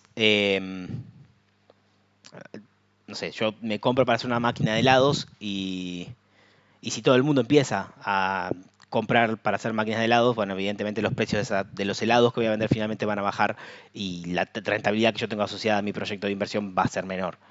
Entonces, ¿qué dice Keynes? Bueno, tenés un problema, una especie de incompatibilidad o de problema que se agrava sistémicamente en sociedades más ricas, que es que al ser más ricos tenemos esto, por un lado, de que las personas más ricas consumen menos de su ingreso, con lo cual globalmente en las sociedades es más necesaria la inversión. Y además la inversión depende mucho, mucho, mucho de la rentabilidad, la tasa de rentabilidad general que tiene la economía. Y en las sociedades más ricas, esta tasa de rentabilidad general de la economía es más baja. Con lo cual, estamos siempre al borde de caer en estos problemas de insuficiencia de demanda agregada. De que la inversión que se quede corta, se quede chica, frente a la necesidad de demanda agregada que tenemos.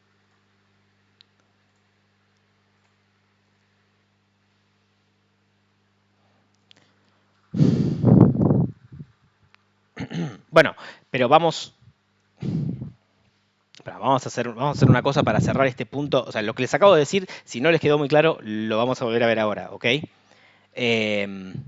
Para que más o menos se entienda cómo cierra esa teoría.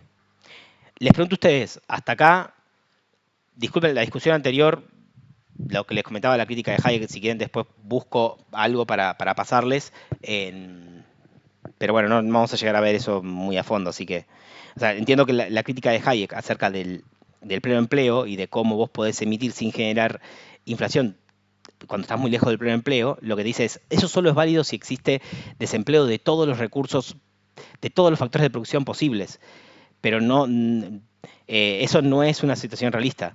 Vos vas a generar aumentos de precios porque cualquier sea la situación, va a haber sectores de la economía que no van a tener recursos ociosos de todo. O sea de carbón, sea de combustible, sea de recursos naturales, lo que sea. Hasta acá se entendió lo que es el MKS y cuál es el problema central para Keynes de la insuficiencia de gasto, de insuficiencia de demanda agregada, que el problema pasa por la inversión. Si se entendió eso, más o menos, estoy contento. Keynes, la única pregunta que me quedó, o sea, entendí el problema y la conclusión a la que llega. Sí. ¿Él asume que este aumento en la demanda o este incentivo a la demanda sí o sí tiene que ir del sector público? ¿O él dice que tiene que aumentar? Bueno, esa creo que es la parte más polémica de Keynes. Pero la respuesta es sí. O sea, Keynes directamente en el libro llega a plantear de que él es muy pesimista con respecto a la capacidad de la economía privada de poder incentivar la inversión por sí sola, y de hecho ve un futuro en el que toda la inversión global, toda, sea hecha por el Estado. De que el Estado directamente intervenga en todos los proyectos de inversión que haya que hacer. Así, literal, en la teoría general. La parte más polémica de Keynes. Se llamaba eutanasia del rentista, ese proceso. Porque él ve esto, él ve de que a medida que las sociedades se hacen más ricas, la tasa de rentabilidad se cae, cosa que empíricamente no sucedió en el largo plazo, y que la necesidad de inversión es cada vez más grande. Pero bueno, déjenme que veamos un par de puntos de esto.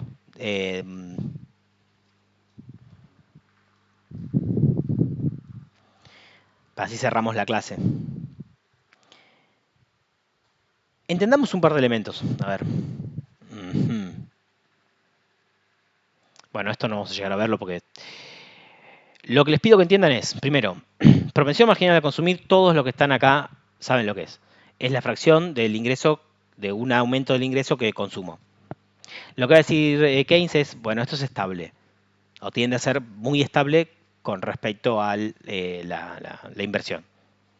Lo que sí discute Keynes es esto, de que a medida que soy más rico, yo consumo una proporción menor de mi ingreso. Eficiencia marginal de capital, Keynes, para los que vieron mercado de capitales o cálculo, lo plantea en su definición como una TIR. Para los que no vieron mercado de capitales, es muy simple, es la rentabilidad de un proyecto de inversión. O sea, la tasa de ganancia que va a tener una inversión. Entiéndanlo así, con eso estamos. Y la preferencia por liquidez es la demanda de dinero. Que Keynes, para poder desarrollar su teoría, lo que va a hacer es eliminar el mercado de fondos prestables que planteaban los clásicos, que planteaban los neoclásicos, planteaba Fisher, y plantear de que la tasa de interés se va a determinar en el mercado de dinero y no en el mercado de fondos prestables.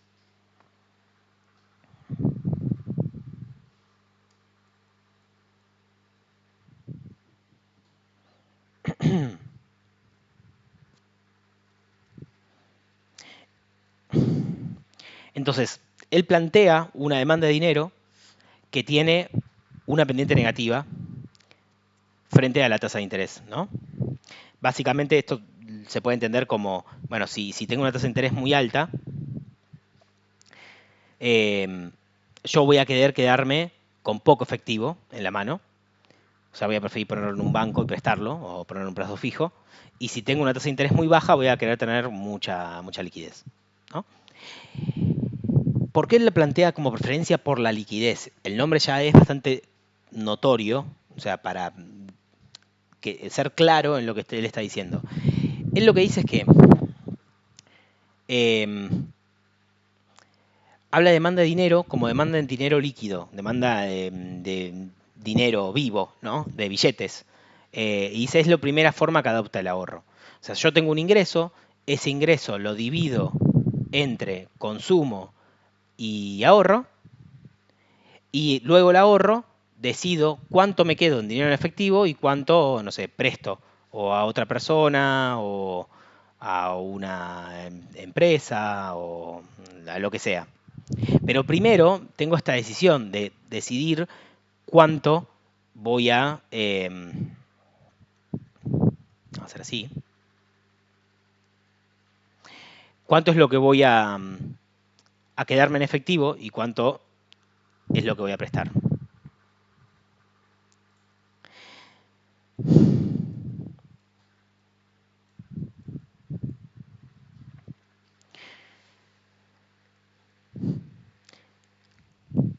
Y las personas pueden decidir quedarse con dinero en efectivo por muchas razones.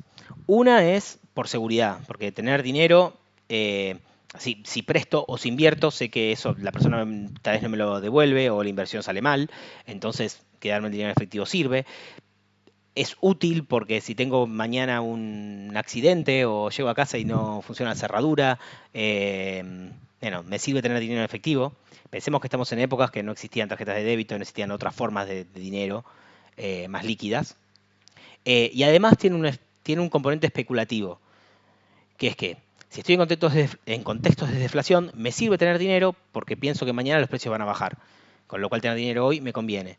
Y si además pienso que mañana, no sé, por ejemplo, va a surgir una oportunidad de negocio nueva, bueno, si entro otra vez en una oportunidad de negocio mala hoy y comprometo el dinero ahí, no tengo el dinero para entrar en esa cuando surja mañana.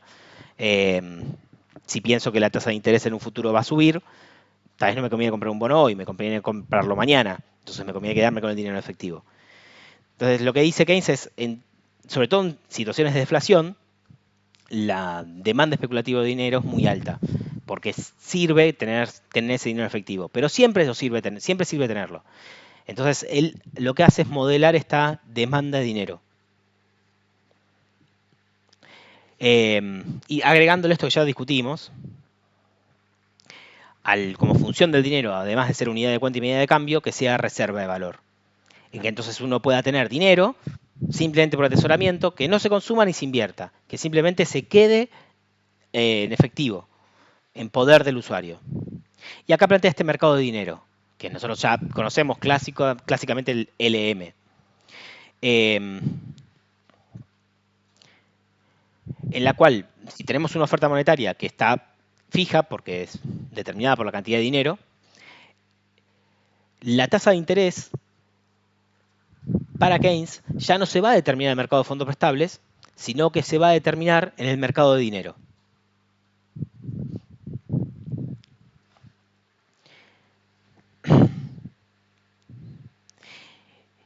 Y fíjense que opera, a ver, recuerden esto que les decía. Yo tengo un ingreso, el ingreso me lo divido entre consumo y ahorro, y luego de lo que ahorro divido cuánto me quedo en efectivo y cuánto gasto en otras cosas. Si se fijan, el mercado de fondos prestables, que postuló Fisher, operaba en este nivel, en la decisión de la persona entre consumir y ahorrar. Había una oferta de fondos prestables, una demanda de fondos prestables, con eso se determinaba la tasa de interés, y ahí influía las decisiones de lo que quiero ahorrar y de lo que quiero consumir, en cuántos fondos prestables iba a haber, y ahí se determinaba la tasa de interés.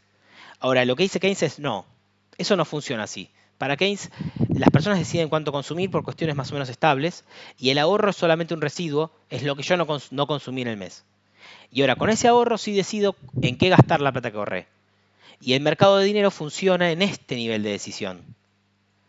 Una vez que yo ya tengo el dinero que quiero ahorrar, decido cuánto me quiero quedar con el dinero en efectivo y cuánto quiero prestar a otras personas, empresas o lo que sea. Y es lo que vemos acá. Yo tengo acá mi demanda de dinero, o como le llama Keynes, mi preferencia por la liquidez, que como vimos tiene esta pendiente negativa con respecto a la tasa de interés. Y dada la cantidad de dinero que haya, me va a determinar la tasa de interés que va a haber en esta economía.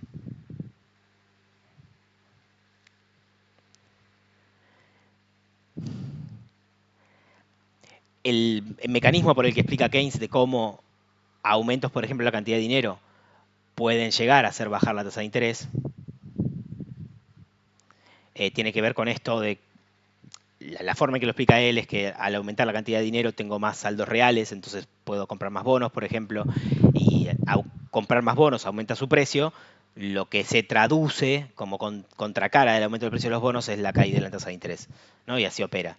Y fíjense que en este caso yo aumenté mis saldos reales, aumenté mi emisión monetaria y mientras esté lejos del pleno empleo, lo que voy a tener no es un aumento de precios, sino una caída en la tasa de interés, lo cual va a llevar a incentivar la inversión.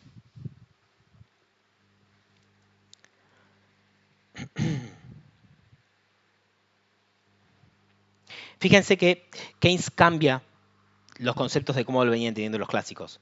Mientras que para los clásicos el ahorro era fruto de una decisión intertemporal de consumo presente y consumo futuro, para Keynes no. Para Keynes es un residuo de lo que las personas deciden consumir. La tasa de interés se determina en los clásicos en el mercado de fondos prestables y conceptualmente era un premio a, digamos, diferir consumo, ¿no? Entonces consumir menos hoy y más mañana, y eso es la tasa de interés conceptualmente para Fisher. Para Keynes no. Para Keynes la tasa de interés se define en el mercado de dinero y lo que es un premio o un incentivo a que vos largues los billetes físicos, a que vos no quieras tener dinero en efectivo, sino que lo quieras prestar en otras cosas.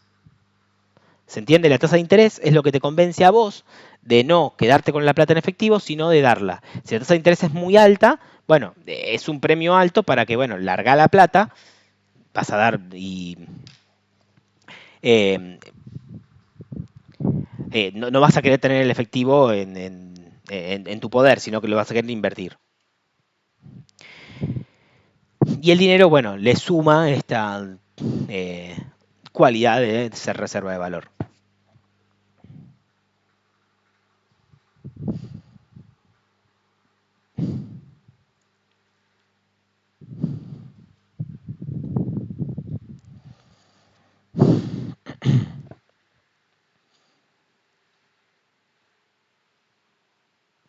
A ver, esto abre una nueva forma de pensar, ¿no? El manejo de la política monetaria. Lo que va a decir Keynes es, bueno, la tasa de interés al fin y al cabo va a marcarle un límite a lo que es la rentabilidad de una inversión. Si yo tenía, esto es lo que sería la rentabilidad de la inversión, y esto es la cantidad de capital acumulada, y acá tengo el mercado de dinero. Si yo tengo una determinada tasa de interés, lo que va a pasar es que, como yo, de lo que tengo ahorrado, una vez que decido cuánto voy a invertir, es decir, cuánto efectivo vamos acá. Una vez que yo ya decido cuánto es lo que me voy a desprender de liquidez y como resta voy a invertir, yo tengo dos opciones. Una, prestarlo a tasa de interés a sea una persona o una empresa. U otra, invertir en un bien de capital, hacer una inversión. En equilibrio, lo que debería pasar es que ambas cosas deberían igualarse. Tanto la tasa de interés como la rentabilidad de las inversiones en general. ¿Por qué? Porque si supongamos que la rentabilidad de las inversiones fuese muy alta y la tasa de interés baja, lo que haría una persona es tomar dinero prestado para invertir en un proyecto de inversión, con lo cual la eficiencia marginal de capital bajaría y la tasa de interés tendería a subir porque mucha gente quisiera hacer eso, ¿no? Mucha gente quisiera pedir plata. Y si tuviera una tasa de interés muy alta y una eficiencia y una rentabilidad de las inversiones muy baja, lo que pasaría es que todo el mundo quisiera poner plata prestada, o sea, prestar plata, llevando a que baje la tasa de interés, e incluso personas que están haciendo un proyecto de inversión dirían, bueno, voy a dejar de esto y voy a poner la plata de interés, y de nuevo llevarían a que esto se iguale. ¿Hasta acá me siguen? Perdón, me apuré un poco con esto último. ¿Hasta acá estamos, más o menos? ¿Están ahí? Sí, profe. Perdón, me fui un poco de mambo, ¿no? O sea, me fui muy, muy rápido o muy lento. No, muy lento no creo porque vimos varias cosas, salteamos varias cosas. ¿Están ahí todavía? ¿No los he perdido? Perdón, Hernán, esto ya está de antes, ¿no? Sí. Bueno, vamos, terminemos. Unos últimos minutos, así lo ponemos en conjunto todo esto que vimos. Recién lo que acabamos de ver entonces es... vimos cómo él pensaba el problema del consumo y cómo pensaba el ahorro como un residuo, cómo pensaba luego, una vez que yo ya decido cuánto ahorrar, entra en juego el mercado de dinero. Y en el mercado de dinero yo termino decidiendo cuánto es lo que me voy a quedar en efectivo billulla y cuánto es lo que voy a prestar a otros. Y luego, una vez que presto a otros, tengo dos opciones, prestar a alguien o invertir en un proyecto. Por tanto, en equilibrio tengo que tener similares ventajas, tanto el inversor como el que recibe prestado. Y esto implica... Esto asume, perdón, Sí. que siempre que vos prestás a alguien, hay una contraparte que necesita que le presten, o sea, que todo su ingreso no alcanzó para su consumo. Esto implica que, en términos generales o agregados, hay una propensión al ahorro, o sea, sobra dinero, o todo se termina, o sea, a la gente que le sobra hay una contraparte de gente que le falta y punto. No termino de entender el punto, a ver. O sea, a la gente que le sobra de ingreso y ahí decide ahorrarlo, para prestarle a otro tiene que haber alguien al que le falte ingreso. Sí. Esto asume que en términos agregados de la economía... Sí, acordate que eso que le falta el ingreso es porque posiblemente está haciendo una inversión. O sea, Claro. vos podés ahorrar durante muchos años y en el momento que vas a hacer la inversión vas a tener que pedir prestado un montón de plata. O sea, en términos generales, a la gente, Sí. o sea, al total de la economía le sobra ingreso. A ver, en términos globales, lo que va a pasar siempre es que el ahorro va a ser igual a la inversión. Esto, para Keynes, ex post es una identidad. Lo que va a pasar es que si hay mucho atesoramiento, porque la gente ahorra de más y atesora, lo que va a pasar es que se va a achicar de forma global el producto y va a quedar una inversión más chica y un ahorro más chico. Pero el valor real en producto de ese ahorro va a ser igual. Es como que lees lo que le llama la paradoja de la frugalidad, que no sé si lo expliqué bien. Que vos a medida que atesorás, paradójicamente se te achica el producto y la inversión queda más chica.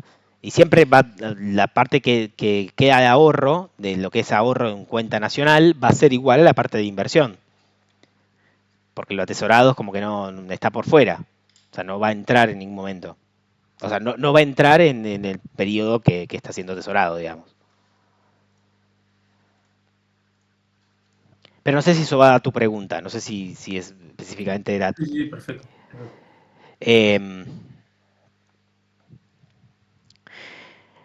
Entonces, fíjense que esto implica una cosa, ¿no? Implica que hay que la tasa de interés marca el límite de la rentabilidad.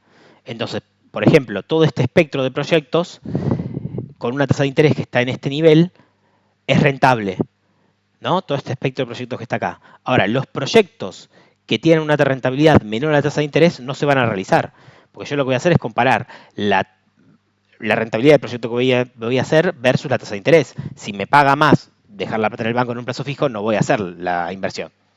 Con lo cual, marca un límite a lo que es la rentabilidad de las inversiones.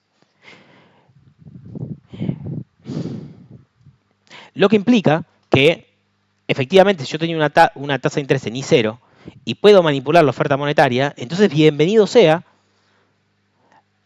debería, mientras esté lejos del pleno empleo,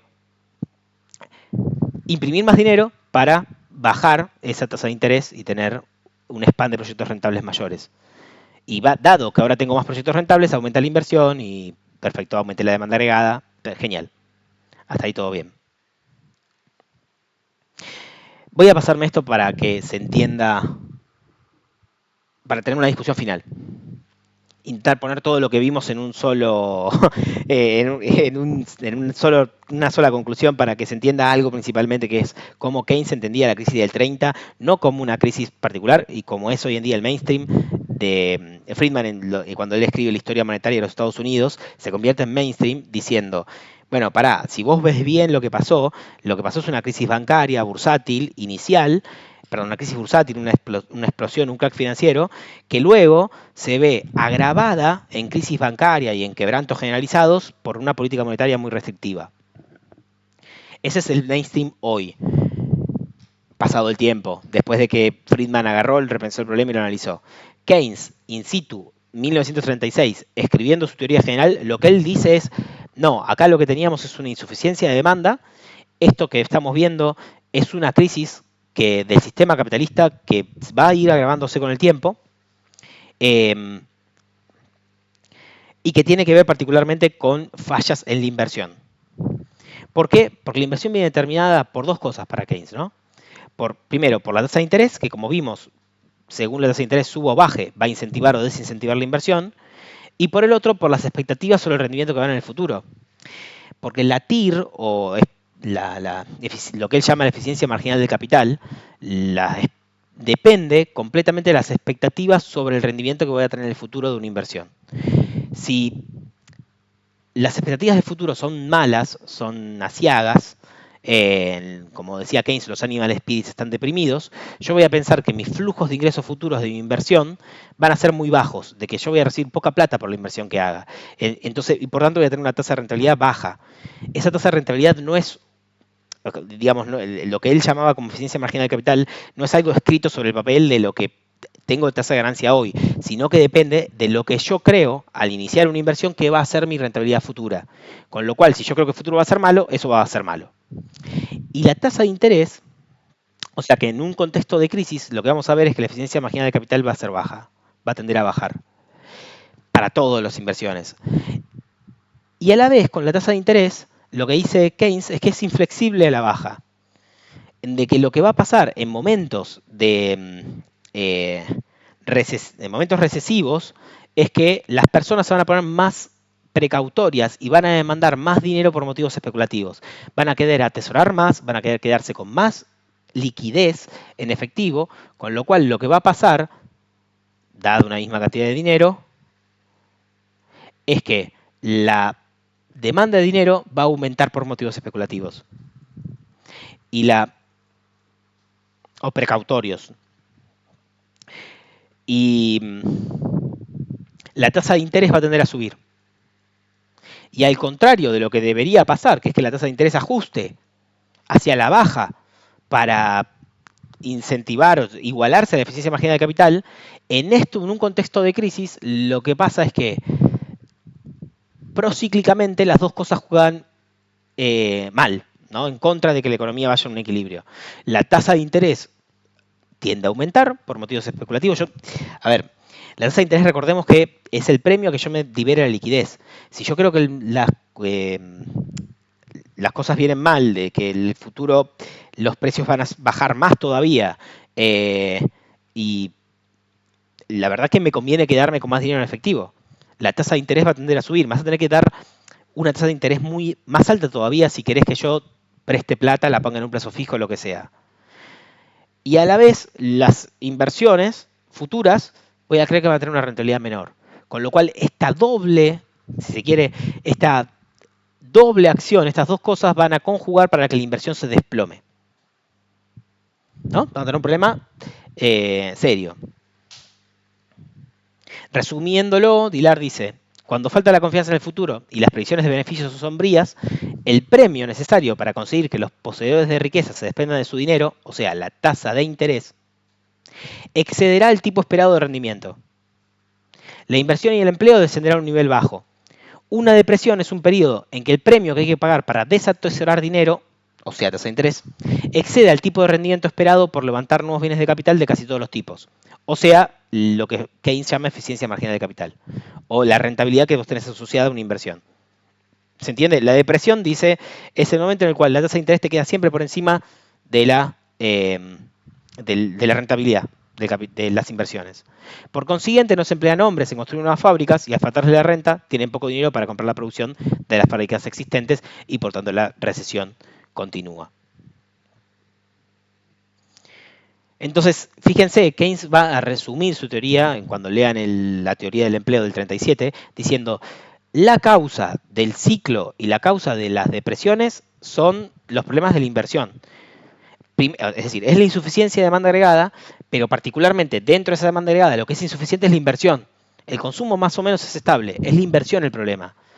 Porque, bueno, esto es lo que estábamos charlando antes. Fíjense que en una sociedad rica, primero sos más dependiente, dado que la diferencia entre ingreso y consumo es más alta. Es decir, el bache que tengo que cubrir con inversión es más alto, soy más dependiente. Y la tasa de interés, que siempre es rígida a la baja, no entramos demasiado en detalle en esto, perdón, pero la tasa de interés es rígida a la baja y en depresiones encima tiende a quedar en un lugar más alto. No entramos demasiado, lo llama trampa de liquidez. Perdón, sí, tenían ahí una pregunta. No, perdón, me desmuteé sin querer. Chicos, les pido mil disculpas, esta clase es un quilombo. La idea era hacer 2 clases para ver a Keynes. Intenté resumirla en una y... Una o sea, nos quedamos pregunta. cosas sin ver. Sí. Más sobre los textos. ¿Nos guiamos entonces por el texto de Dillard para esta clase? Sí, texto de Dillard y el texto de Keynes de 1937. O sea, Están los dos como subidos en la carpeta obligatoria y lo voy a corregir en el cronograma. Ok, pero como el parcial pasado, tipo con la guía de lectura. Sí, correcto, sí. Okay, Sí, tal vez les sumo alguna pregunta más, pero si les sumo alguna pregunta más se lo pongo aparte, como preguntas aparte. Posiblemente. Bueno, entonces,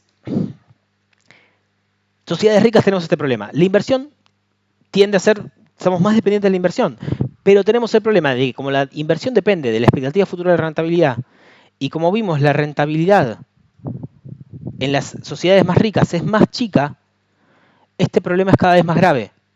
Por eso para Keynes, la crisis de la década del 30 era una crisis, como les digo, sistémica, que en las fines del siglo XIX, durante el siglo XIX o principios del siglo XX, todavía había muchas tierras, muchos mercados por abrir, nuevos productos, pero en sociedades más modernas, el nivel de productos tan grande, somos tan dependientes de la inversión y ya la rentabilidad es tan chica que vamos a tener crisis como la del 30 recurrentemente y cada vez más grandes, salvo que intervengamos para llevar al pleno empleo, ¿no? Pero bueno, nada, lo vamos a dejar acá, porque ya son las 9. Si tienen alguna duda, consulta. Guido, Sí. ¿podrás subir este PPT para después poder Obvio. repasar un poco más? Sí, esta lo última parte? subo la clase, les pido disculpas que al final medio se convirtió en un quilombo, espero que lo entiendan, algo más o menos. La idea es que hay 2 cosas que agravan la crisis, ¿no? Metido en la crisis, ¿por qué es que no se llega la tasa de interés a ajustar? Y tiene que ver con que en la recesión las personas tienden a pedir más dinero por motivos especulativos y vos tenés un límite al querer entregar tu liquidez, entregar tu dinero hacia la baja. O sea, no, por más de si en un momento la tasa de interés está muy baja, vos ya no querés entregar el dinero. Y si estás en un contexto recesivo y de deflación, vas a pedir que esa tasa sea todavía más alta para entregar el dinero. Y las expectativas del rendimiento en recesión son malas hacia el futuro. O sea, 2 cosas son las que actúan en contra.